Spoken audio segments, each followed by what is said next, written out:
बढ़ती जा रही है। अस्थिरता जहां भारत पर महंगे ईंधन का दबाव बढ़ने की आशंका भी जताई जा रही है। ऐसे में मिडिल ईस्ट में बढ़ते तनाव का असर अब वैश्विक तेल बाजार पर साफ दिखाई देने लगा है। ईरान पर अमेरिकी सेना कार्रवाई के बाद कच्चे तेल की कीमतों में 3% से अधिक की तेज बढ़ोतरी दर्ज की गई है।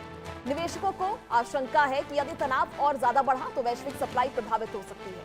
खासकर रणनीतिक जलमार्ग स्ट्रेट ऑफ हॉर्मुज में किसी भी बाधा का सीधा असर तेल आपूर्ति पर पड़ेगा। इसी आशंका के चलते ब्रेंट और WTI दोनों क्रूड की कीमतों में तेज उछाल देखने को मिला।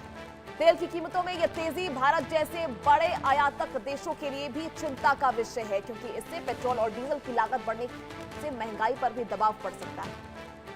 फिलहाल पूरी दुनिया की नजर मिडल ईस्ट के घटनाक्रम और ऊर्जा आपूर्ति की स्थिति पर लगातार टिकी हुई है, क्योंकि मिडल ईस्ट में तनाव से सप्लाई पर भी चिंता बढ़ी है और ऐसे में भारत जैसे देशों के लिए भी चिंता बढ़ी है, क्योंकि पेट्रोल और डीजल के दाम लगातार बढ़ते जाएंगे।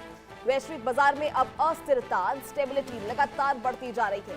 ऐसे में भारत पर महंगे ईंधन का दबाव बढ़ने की आशंका है। एक तरफ पहले से ही लोग बढ़े पेट्रोल डीजल की कीमतों से परेशान थे, ऐसे में ये खबर भारतवासियों को और ज्यादा परेशान कर सकती है।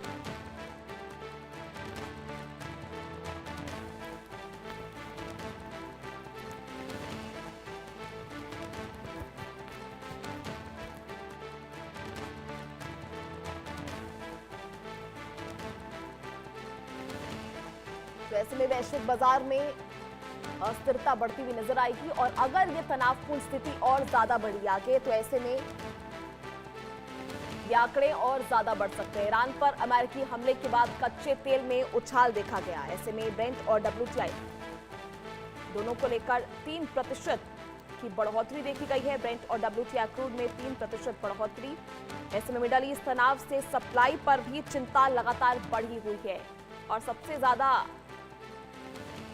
विवादित जलमार्ग स्ट्रेट ऑफ हॉर्मुज को लेकर भी अस्थिरता लगातार बनी हुई है। एक तरफ जहां पहले कई प्रस्तावों पर मंजूरी हुई थी, 14 पॉइंटर्स पर मंजूरी की गई थी, लगातार उसके बाद भी तनावपूर्ण स्थिति बढ़ती जा रही है। चले खबरों में आगे बढ़ेंगे।